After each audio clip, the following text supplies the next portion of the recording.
انا بقول بقى يا جماعه كفايه قوي لحد كده مكسوفه ومكشوفه ومفرهده ومهبطه، وتعالوا نعمل مع بعض النهارده المسخسخه. ما هي ما جاتش على قرمط يعني، انا كمان هعمل ترند المسخسخه.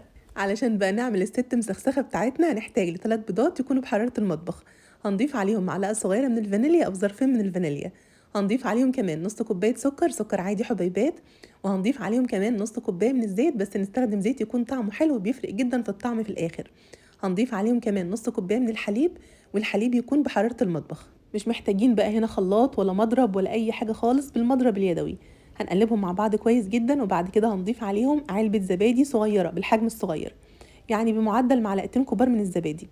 وهنرجع تاني نقلبهم مع بعض كويس لحد لما الزبادي يختفي خالص.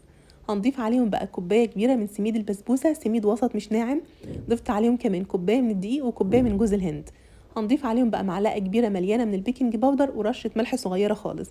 هي دي كل المواد الجافة اللي احنا هنضيفها. هنقلب بقى الحاجات دي مع بعض كويس جدا.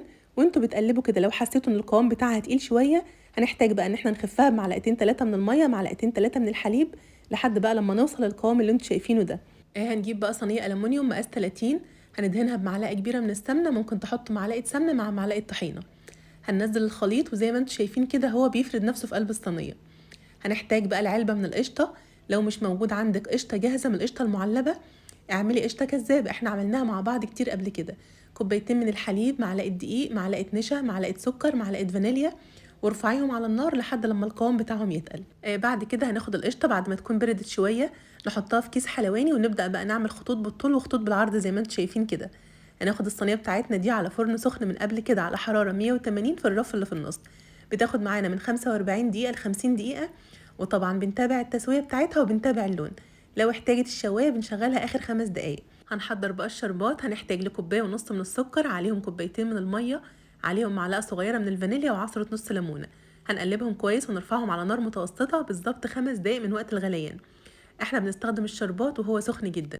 الصينية بتاعتنا بعد ما خرجت من الفرن بالظبط قعدت معايا 45 دقيقة، واخر بالظبط 3 دقايق شغلت لها الشواية.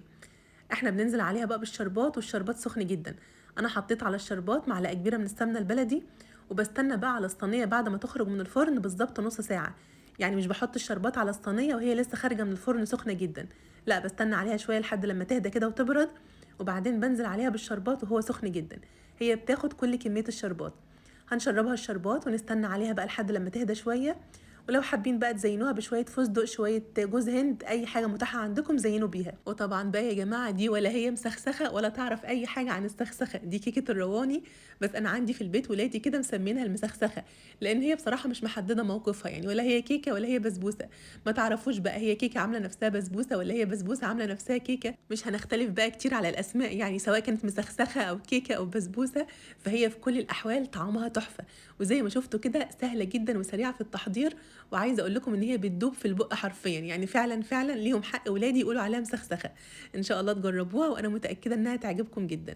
وبس كده خلاص خلصنا، والفيديو بتاعنا النهاردة خلص. يا رب الفيديو يكون عجبكم، وكالعادة كده ما تنسوش يا جماعة لو الفيديو عجبكم اعملوا لايك وشير للفيديو.